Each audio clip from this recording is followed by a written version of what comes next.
Pikk võlatsükkel.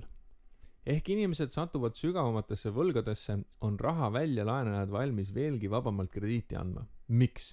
Sest kõik arvavad, et asjad lähevad ülesmäge. Inimesed keskenduvad ainult sellele, mis praeguses hetkes ja hiljuti toimunud on. Ja mis hiljuti toimub? Sissetulekud on tõusnud, varade väärtused on tõusnud, aktsiaturg tõuseb, tegu on buumiga. Tasub ära kaupu, teenuseid ja finantsvarasid laenatud rahaga osta. Kui inimesed teevad seda liialt palju, kutsume seda mulliks. Isegi kui võlad tõusevad, on ka sissetulekud tõusnud pea sama kiirelt, et need võlad katta. Kutsume võlgade suhet sissetuleku kohta võlakoormaks. Nii kaua, kuni sissetulekud jätkavad tõusu, on võlakoorem juhitav. Samal ajal aga tõusevad ka varade väärtused. Inimesed laenavad suuri summasid, et osta varasid investeeringuna, näiteks kodulaenude näol.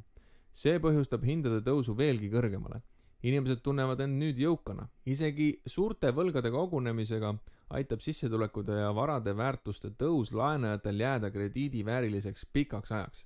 Ilmselgelt ei saa see aga kesta igavesti. Ja ei kestagi. Läbi aastakümnete võlakoormad suurenevad aegamööda ja nii suurenevad ka võlgade tagasimaksete summad. Mingil hetkel hakkavad võla tagasimaksed kasvama kiiremini kui sissetulekud, sundides inimesi oma kulutusi koomale tõmbama. Ja kuna ühe inimese kulutused on teise sissetulek, hakkavad enamiku sissetulekud langema, mis teeb inimesed vähem krediidivääriliseks, mis omakorda põhjustab laenamise vähenemist. Võlgade tagasimaksed muudkui tõusevad, mis vähendab kulutamist veelgi. Nii tsükkel keerabki end teistpidi. See on pikaaegse võlataseme tipp. Kollektiivselt on võlakoormused nüüd lihtsalt liiga suureks paisunud. USA-le, Euroopale ja enamikule ülejäänud maailmale juhtus see 2008 aastal.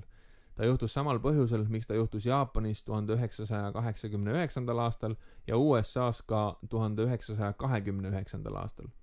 Nüüd asub majandus võla vähenduse ehk teisisõnu tasakaalu naasmise teele, aga sellest juba järgmises ampsus.